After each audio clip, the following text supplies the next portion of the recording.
नमस्कार दोस्तों, स्वागत है आप सबका।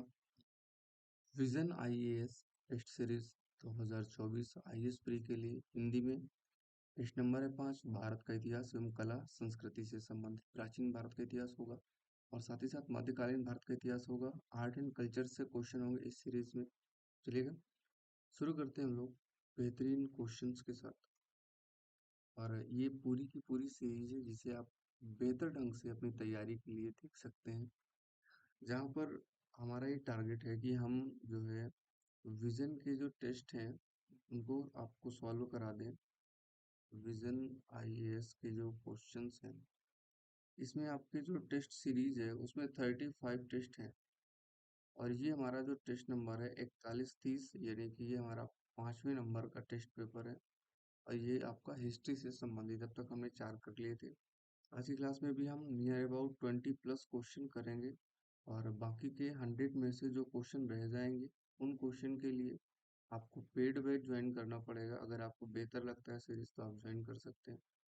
ज्वाइन करने के लिए आपको कांटेक्ट करना पड़ेगा 7210904032 में, जहाँ पर आपको ये सीरीज मिल जाएगी। फिलहाल अभी इसकी फीस है 5000, बट आप कॉल कर लीजिएगा तो कुछ या व्हाट्सएप में मैसेज कर लीजिएगा, कुछ राहत जरूर मिल जाएगी आपको। ऑफर चलते रहते हैं अक्सर, तो वो आप छूट वहाँ पे मिल जाएगी। ठीक है, शुरू करें। कोई दिक्कत कोई समस्या है तो हमें कमेंट करके जरूर बताइएगा। पहले क्वेश्चन की तरफ बढ़ेंगे।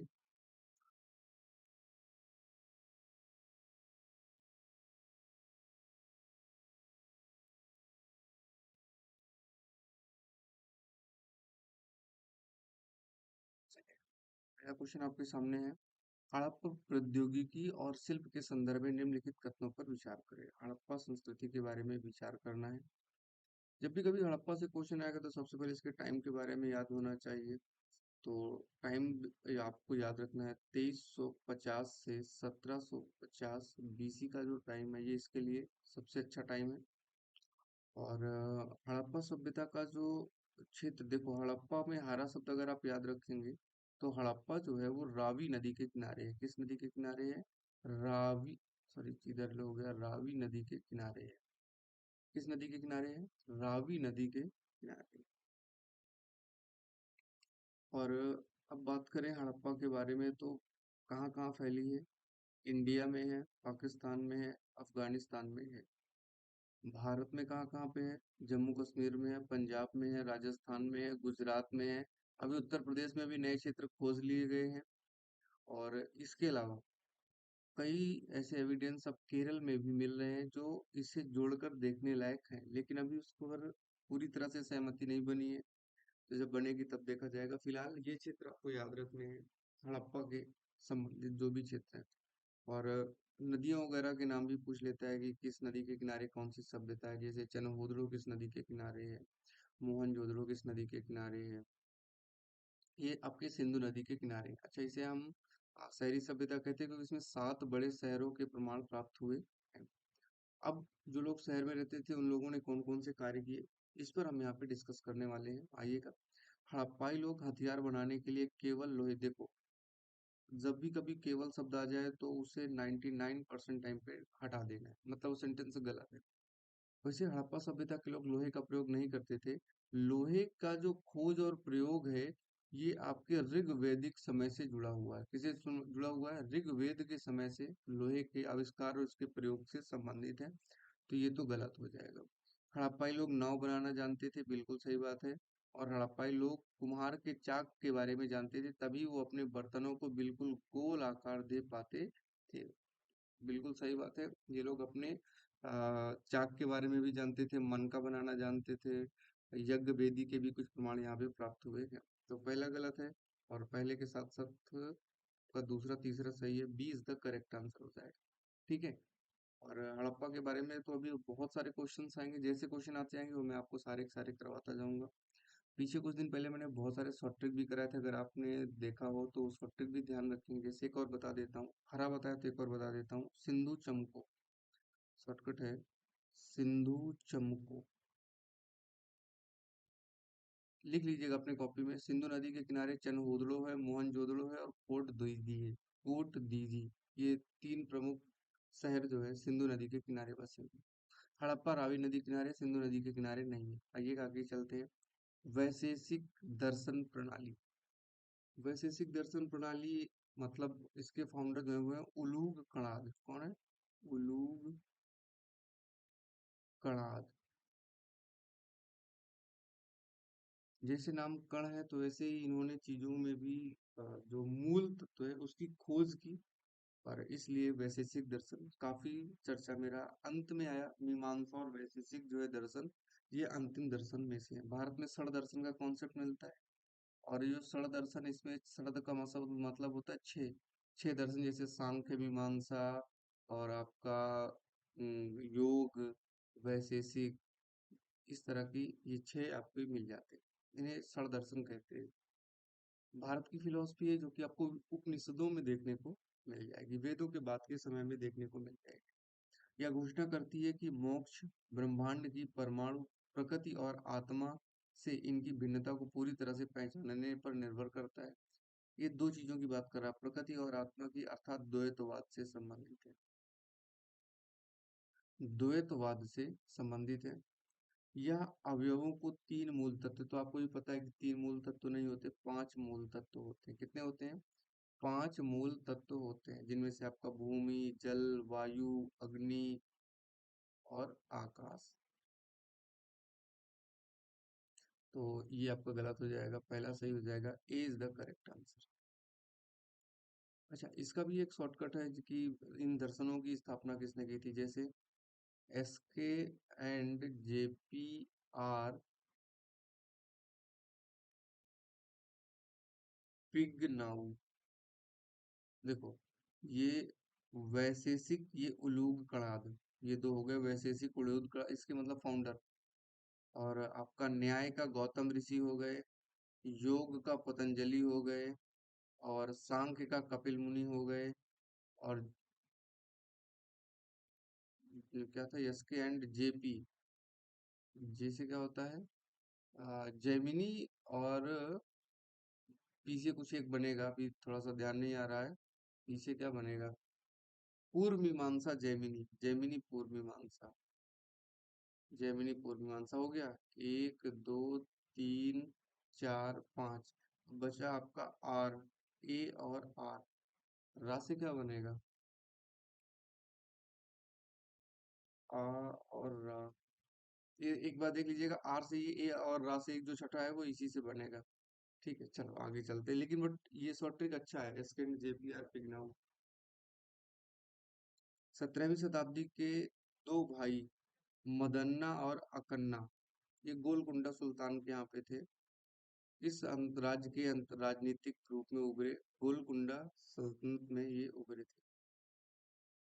वो जो आपका बहमनी साम्राज्य था, उसके बाद आपने सुना होगा गोलकुंडा, बीदर, बरार, अहमदनगर, तो उन्हीं में से गोलकुंडा था, वहां पे था। सातवाहनों के बारे में अगर बात करें तो गौतमी पुत्र सातकर्णी, यज्ञश्री सातकर्णी, वैशेषिक पुत्र सातकर्णी, ऐसे होंगे। सात सातवाहनों में एक राजा, उसका नाम है हाल। हाल की पुस्तक है, उसी में पहली बार श्री कृष्ण की चर्चा मिलती है। किसकी चर्चा मिलती है? श्री कृष्ण की। महिलाओं को जो भगवान को पूजने की, पूजा करने का अधिकार दिया गया, उसमें श्री कृष्ण का नाम आता है कि ये श्री कृष्ण की पूजा कर सकती है। और आगे बात करते हैं क्वेश्चन में। सातवाहनों की स्थापना सिमुक ने की थी। सिमुक मात्र सत्तात्मक थे। और इन लोगों ने संस्कृत भाषा को भी प्रमोट किया, है ना।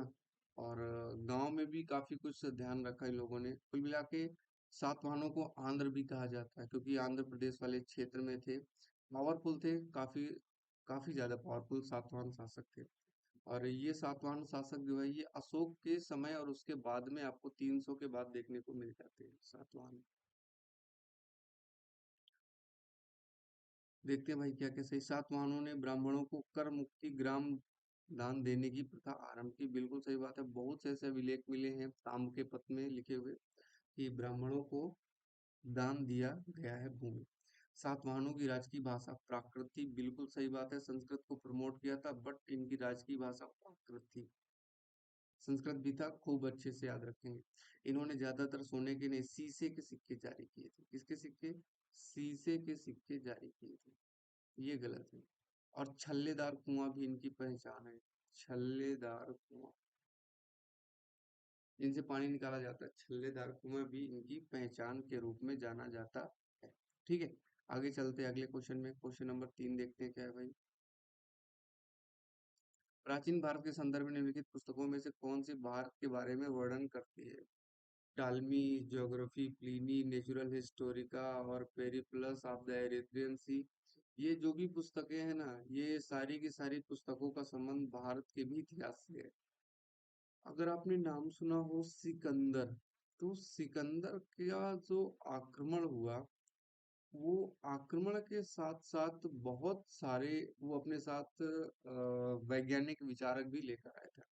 और चूंकि यूनान के क्षेत्र से मैसेडोनिया से आया था भारत की तरफ हमला करने के लिए, तो उधर से जब आएगा तो वहां के सिकंदर के बाद जो प्रमुख थिंकर होंगे, तो वो अपने साम्राज्य के बारे में लिखना चाहेंगे। तो इस चक्कर में उन लोगों ने क्या किया, भारत को भी जोड़कर लिखा, क्योंकि वो भारत में अपनी विजय को दिखाना चाहते थे। तो इस वजह से भी उन्होंने इस बारे में बहुत कुछ लिखा। और इवन चंद्रगुप्त मौर्य के बारे में भी साफ साफ लिखा गया। प्लिनी ने भी लिखा कि उसके पास 6 लाख से अधिक सेना है, वो उसके माध्यम से पूरे विश्व को रौंदता है, पूरे क्षेत्र को जीत रहा है। चंद्रगुप्त मौर्य की भी बड़ाई की है। तो ये सारे के सारे ही आपके सही है। ये सभी प्राचीन प्रमुख बुक हैं, और सारे के सारे सही। आगे बढ़ते हैं अगले क्वेश्चन की तरफ। हिंदुस्तानी शास्त्रीय संगीत की ध्रुपद शैली। देखो, ये हिंदुस्तानी एक शास्त्रीय शैली होती है और एक कर्नाटक शास्त्रीय शैली होती है। ठीक है, दो शैलियों में उत्तर और दक्षिण भारत को डिवाइड किया गया है, ये याद रखिएगा। अब इसमें क्या है, ध्रुपद की लोकप्रियता के लिए ग्वालियर के राजा मानसिंह तोमर मुख्य रूप से उत्तरदायी थे। ग्वालियर के मानसिंह, बिल्कुल सही बात है। और ध्रुपद में जो है आपके ख्याल गायन जो आएगा, उसमें आपके जैसे ये तानसेन है, हरिदास हैं। तानसेन के गुरु का नाम था हरिदास। और तानसेन किसके दरबार में थे? ये अकबर के 9 रत्नों में से एक थे। तानसेन, बीरबल और मुल्ला दो प्याजा, बहुत से थे। फौजी, ये सब अकबर के दरबार में 9 रत्न थे। अकबर के 9 रत्न थे। शिवाजी के अष्ट दिग्गज थे। और अष्ट प्रधान आपके कृष्णदेव राय के दरबार में मिल जाएंगे। और क्या बोलते हैं, चंद्रगुप्त विक्रमादित्य के दरबार में भी आपको मिल जाएंगे। तो अभी फिलहाल क्या है, हिंदुस्तानी शास्त्रीय संगीत, तो भाई हिंदुस्तानी शास्त्रीय संगीत के तो दोनों के दोनों सही है। उधर आपको पेडन्ना वगैरह मिल जाएंगे। जो कर्नाटक शैली में जाएंगे तो उधर पेडन्ना जैसे लोग मिल जाएंगे।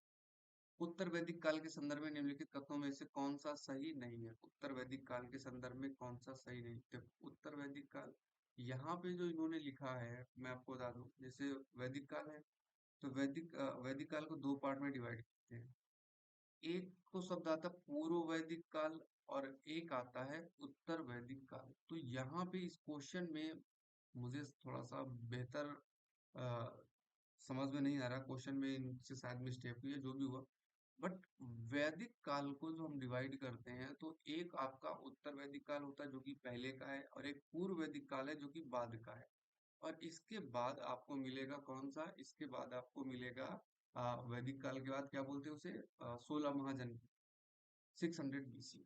तो ये जो उत्तर वैदिक काल है, इसमें आपको केवल ऋग्वेद मिलेगा, ऋग्वेद मिलेगा। और जो पूर्व वैदिक काल है, ऋग्वेद के बाद वाले बाकी के जो 3 वेद हैं वे मिलेंगे। ये ज्यादा शुद्ध है, ये यहाँ पर थोड़ा सा गड़बड़ी शुरू हो जाती है। अब लेकिन इस क्वेश्चन में इन्होंने क्या बोला है, इस क्षेत्र को ज्यादा प्रमुखता दी, वो इस चीज को कंसीडर नहीं कर रहे हैं। आइए देखते हैं। सही नहीं वाला बताना है उत्तर वैदिक काल के बारे में। राजा के पास स्थायी सेना थी? नहीं, राजा के पास कभी भी स्थायी सेना नहीं थी वैदिक काल में। अगर हम उत्तर वैदिक काल की बात करें तो यहाँ पर नहीं थी। लेकिन इस क्षेत्र में एक स्थायी सेना हो जाती है। यहाँ पर स्थायी सेना है सेकंड वाले फेज में। सेकंड वाला फेज जो है, इसका जो टाइम होता है वो होता है 1000 BC से 600 BC तक।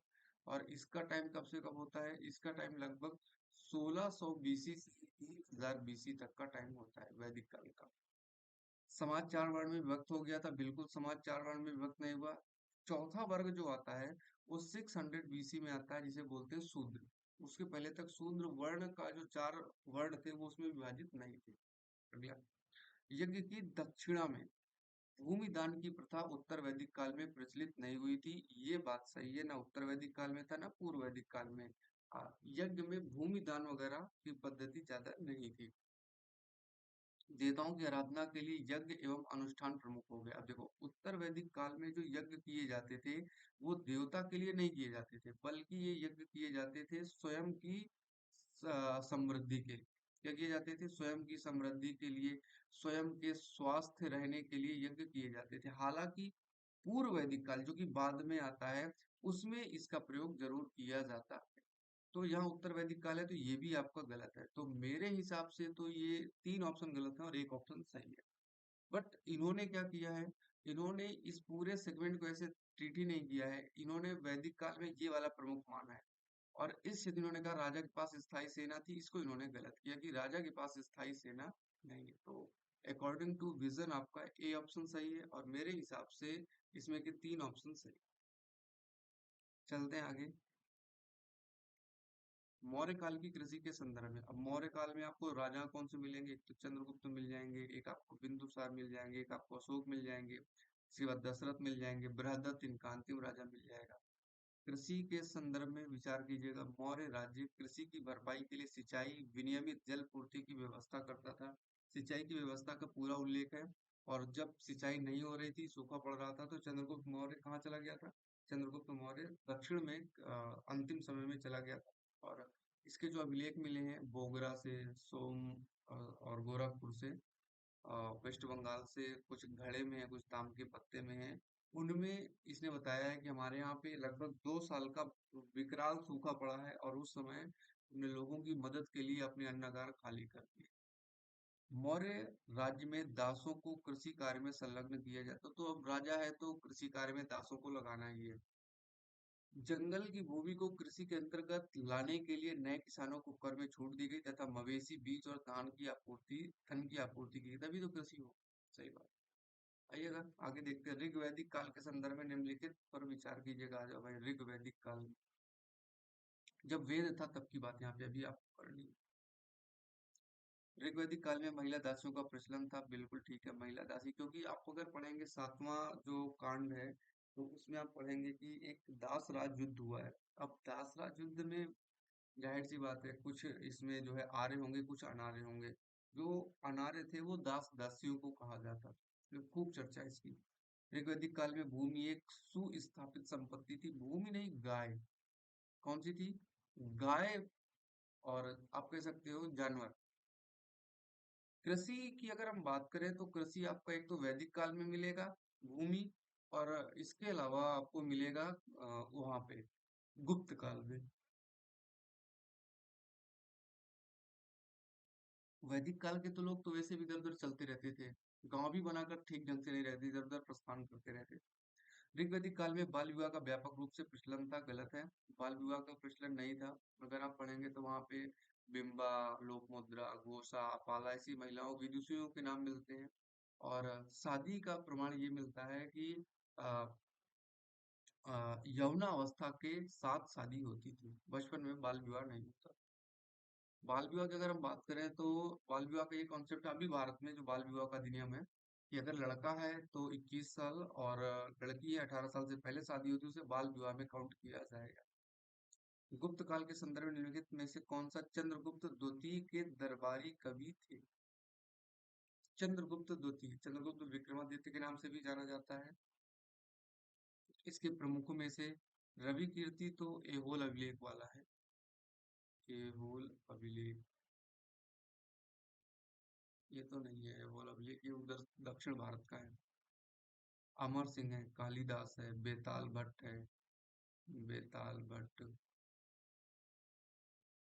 और ये सब राइटर हैं। जो इसके 8 प्रमुख हैं, 8 विद्वान जो थे, वो सब के सब आप इनको राइटर मान के चलिएगा, सबने पुस्तकें लिखी हैं।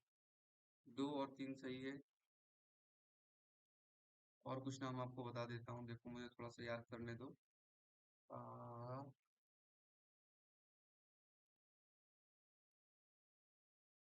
एक बराबर करके है, एक भरथरी करके है, ऐसे कुछ नाम है, करा दूंगा। इसका जो वो पेड वाला वर्जन आएगा ना, तो वहां पे मैं इसके शॉर्टकट बता दूंगा। शॉर्टकट बहुत प्यारा शॉर्टकट है। अमर सिंह बेताल भट्ट और भारूची, छोड़ो। इंद्रिय गीतात्मक, यह नृत्य रूप दैव एवं मानव उदांत और लौकिकता को छूता प्रेम व उत्साह का एक नृत्य है। यह उच्च शैली का नृत्य है, कुछ मात्रा में शास्त्रीय नाट्य शास्त्र। अभिनय दर्पण भरतनाट्यम, अभिनय दर्पण भरत नाट्य शास्त्र जो है भरत मुनि की रचना है। और अभिनय दर्पण क्या नाम है, अभी नाम याद नहीं आएगा। अभिनय दर्पण, ये जो दोनों है ये भरतनाट्यम के लिए लिखी गई प्रथम नृत्य यही है। और ये मंदिरों में डांस शुरू हुआ। कहाँ शुरू हुआ था? मंदिरों में डांस शुरू हुआ था। इसकी अभिव्यक्ति की तकनीकी दो आधारभूत मुद्राओं चौक और त्रिभंग। अब देखो यहाँ पे बदल गया, यहाँ तक तो ठीक था, बट अगर चौक और त्रिभंग आ जाए इसमें क्या होता है, नीचे के पैर और कमर ये दोनों फिक्स होते हैं, ये नहीं चलते। कमर के थोड़ा कमर से ऊपर का जो शरीर होता है ये चलना शुरू होते हैं। और ऐसी प्रक्रिया जो होती है ये ओडिसी की होती है। नृत्य शास्त्र अभिनय दर्पण में भरतनाट्यम का है, बट आगे इसमें जो बता रहा है क्योंकि सारे नृत्य वहीं से निकले हैं, तो उसमें आधार पर चौक और त्रिभंग के समान निर्मित होती है। दृढ़ संचालन इस नृत्य शैली की महत्वपूर्ण विशेषता है। दृढ़ संचालन आ गया है, तो दृढ़ संचालन में आपका ओडिसी सही हो जाएगा और ये गलत हो जाएगा। ओडिसी में आपको केलू चरण महापात्रा नाम आएगा, एक केलू चरण महापात्रा। और ये प्रमुख ओडिसी नृतक हैं, पुरुषों के द्वारा ये शुरू किया जाता था, बट अभी पुरुष प्लस महिला दोनों इसमें शामिल हो गए। तो ये भरतनाट्यम नहीं होगा, अगर ऊपर तक का रहता है ना तो नाट्य शास्त्र में बना रहता, क्योंकि यह नृत्य और दैव दोनों की बात थी, तब भी भरतनाट्यम था। ओडिसी में भी यही होता है। आपकी 60 से ज्यादा कहानियां यहाँ पर भी आपको सुनने को मिलेंगी। और ये जो स्टोरी आपको मिलेंगी सब की सब आपकी रामायण महाभारत से जुड़ी होंगी। आगे बढ़ते हैं अगले क्वेश्चन की तरफ। जैन धर्म के संदर्भ में निम्नलिखित कथनों पर विचार करें। जैन धर्म में पार्श्वनाथ आपको मिल जाएंगे 23वें तीर्थंकर, और महावीर स्वामी मिल जाएंगे 24वें तीर्थंकर। पहले ऋषभनाथ मिल जाएंगे जिन्हें आदि कश्यप या आदि स्वयंभू कश्यप कहा जाता है।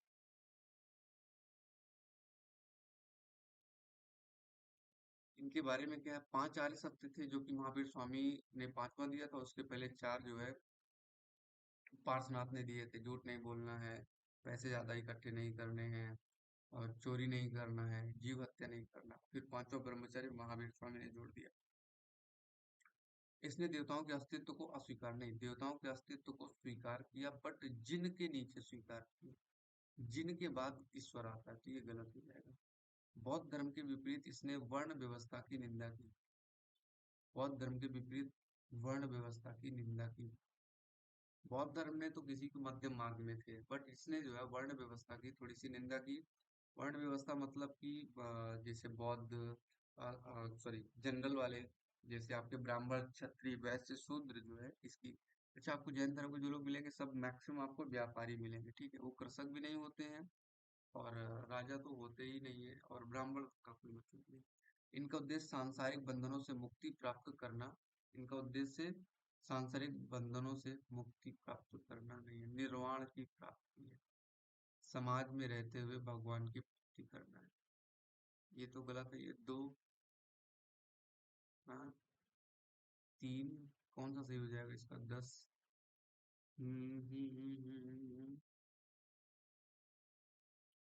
केवल दूसरा सही होना चाहिए था, यहाँ पे 2 कर दें।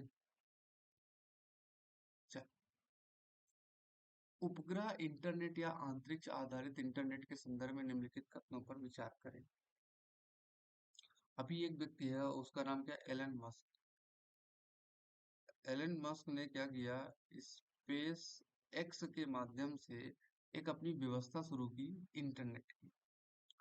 और उपग्रह आधारित इंटरनेट है। यह अंतरिक्ष आधारित इंटरनेट के लिए उपग्रहों की निम्न भू कक्षा लियो और जियो भू-स्थैतिक कक्षा दोनों में स्थापित किया जा सकता है। इंटरनेट का मतलब इसने नए प्रकार का नेट निकाला है कि जहाँ पर नेटवर्क पहुंचने में दिक्कत होती है तो वहाँ स्पेशली वहाँ के लिए अलग से सैटेलाइट भेज कर हम अलग से वहाँ पे इंटरनेट सुविधा को क्या कर सके, उपलब्ध करा सके। बिना इसके कुछ होने वाला नहीं है।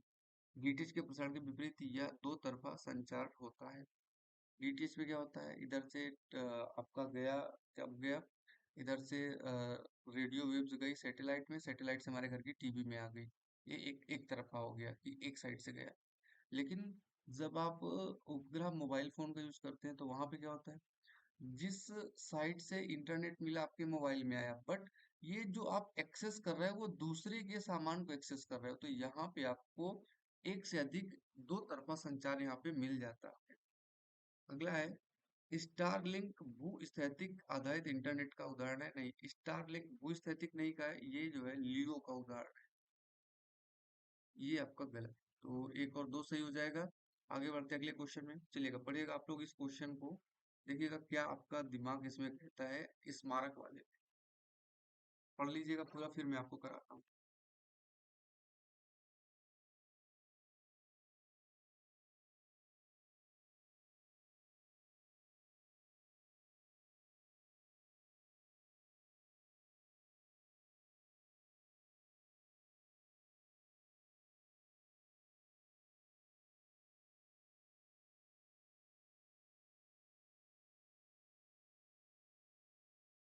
चलिए पढ़ लिया, अब हम इस पर विचार करते हैं। 1958 के प्राचीन संस्मारक तथा पुरातत्व स्थल और अवशेष अधिनियम के संदर्भ में।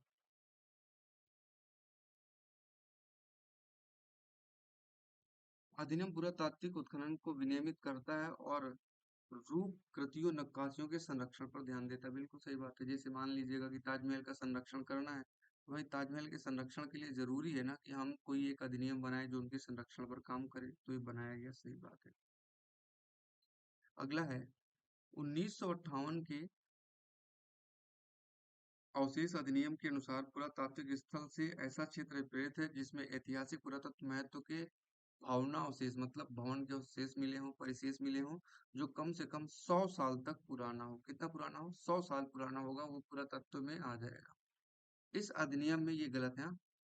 इस अधिनियम में हालिया संशोधन राज्य सरकार को संरक्षित क्षेत्र के चारों ओर 100 मीटर से बाहर क्षेत्र का विस्तार करने की राज्य सरकार ने केंद्र सरकार को ये पावर दी गई है कि वो जो है 100 मीटर के क्षेत्र तक अधिक्रमण कर सकती है। ये 2019 अधिनियम में था।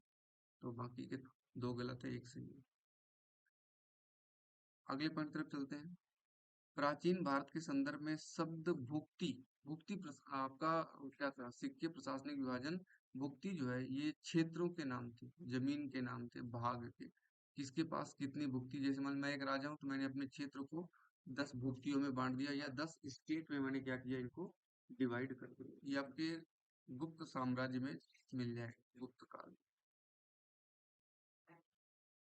आगे बढ़ते हैं। मुगल शासन के दौरान मनसबदारी व्यवस्था के संदर्भ में निम्नलिखित कथनों पर विचार करें। मनसबदारी व्यवस्था के बारे में। मनसबदारी व्यवस्था क्या मतलब है, कि हम आपको एक मनसब दे देंगे, मतलब कि हम एक भूमि का आपको क्या दे देंगे, टुकड़ा दे देंगे, और उससे आपकी औकात का पता चलेगा, आप कितने पावरफुल आदमी हो। जितना बड़ा मनसब उतने बड़े आपकी योग्यता, उतना बड़ा आप सरदार कहलाओगे, मनसब कहलाओगे। उसमें आपको कृषि करनी है, जो उत्पादन होगा अपने सैनिकों को दो, और बचा हुआ फवाजिल केंद्र सरकार में जमा करो। मनसबदारी व्यवस्था के बारे में यही सही।